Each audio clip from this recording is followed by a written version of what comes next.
दोस्तों, हम सबके जीवन में मुश्किलें तो आती ही हैं। और जब मुश्किलें आती हैं तो आप क्या करते हो? उनका सामना बहुत ही निडरता के साथ, संयम के साथ करते हैं।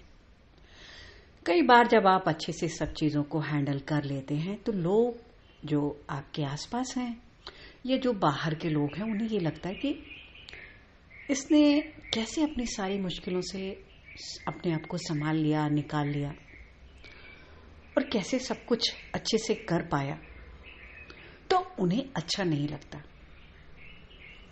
अब इस वक्त भारत भी ऐसी ही चुनौती का सामना कर रहा है। भारत का इतिहास उठा के देख लीजिए। भारत के ऊपर न जाने कितने लोगों ने आक्रमण किया, नुकसान पहुंचाया, लूटा, छीना, झपटा, सब कुछ किया, लेकिन क्या हुआ? भगवान ने भारत की मदद की। ऐसे लोग जो भारत में रहते हैं उन्होंने मदद की।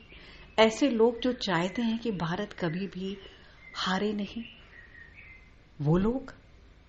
अच्छा, भारत के भीतर कहते हैं ना, भारत को तोड़ने वाले भारत के भीतर मौजूद है। कहते हैं ना, इंसान खोखला कहां से होता है? जब कोई आपका अपना ही सेंधमारी करे। तो इस वक्त भारत भी ऐसे ही हालातों से गुजर रहा है। अच्छा, जो बाहर की शक्तियां हैं वो प्रयास कर रही हैं, क्योंकि वो चाहती नहीं है कि भारत का कुछ अच्छा हो। अब वो तो प्रयास करेंगी, वो बहुत सारा प्रयास कर रही हैं कि भारत का नुकसान हो, क्योंकि कोविड आया, दुनिया की कितनी सारी मुश्किलें आई, पूरी दुनिया हिल गई, लेकिन भारत ने अपने आप को बड़ी मुश्किलों से हर हाल में निकाला, संभाला। ऐसे में जब क्या होता है, जब आपके जीवन में जो चुनौतियां आती हैं, आप उन सब का सामना करते हो और आप दूसरों को भी उनकी चुनौतियों में उनकी मदद करते हो, तो आपकी जो ये स्ट्रांगनेस, आपकी जो शक्ति है, लोगों को मतलब हजम नहीं होती। उनको लगता है यार, ये हर बार अपनी मुश्किलों से कैसे निकल जाता है। तो इस वक्त भी बहुत सारी चुनौतियां भारत के भीतर रहने वाले खड़ी कर रहे हैं, बाहर वाले लोग खड़ी कर रहे हैं, और मैं समझती हूँ कि भारत अपनी इन चुनौतियों से आराम से निकल जाएगा और जो समस्या आई है उसका हल भी बेहतरीन ढंग से निकल जाएगा और वो समस्या भी सुलझ जाएगी और जो भी परेशानी आई है वो मुश्किलों से भारत निकल जाएगा और फिर से उसी ताकत और शक्ति के साथ सब लोग आराम से रह पाएंगे। देखिए, मुश्किलों के बिना तो जीवन होता नहीं और भारत तो इसका एग्जाम्पल बन ही चुका है।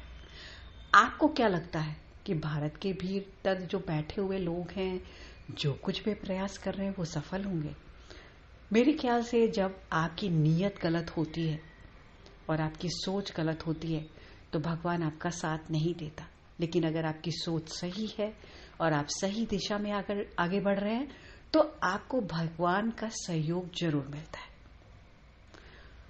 और मुद्दई लाख बुरा चाहे तो क्या होता है? वही होता है जो मंजूर खुदा होता है। तो भगवान उनका हमेशा साथ देता है जो सही राह पे चलते हैं, और जो गलत राह पे चलते हैं, चाहे वो बाहरी शक्तियां हो चाहे भीतरी शक्तियां हो, भगवान उनकी कभी मदद नहीं करता। और भगवान उन्हीं की मदद करता है जो सही राह पर चलते हैं, सही सोच लेकर चलते हैं। मैं उपासना मिश्रा, कुछ सोचे और बोले से।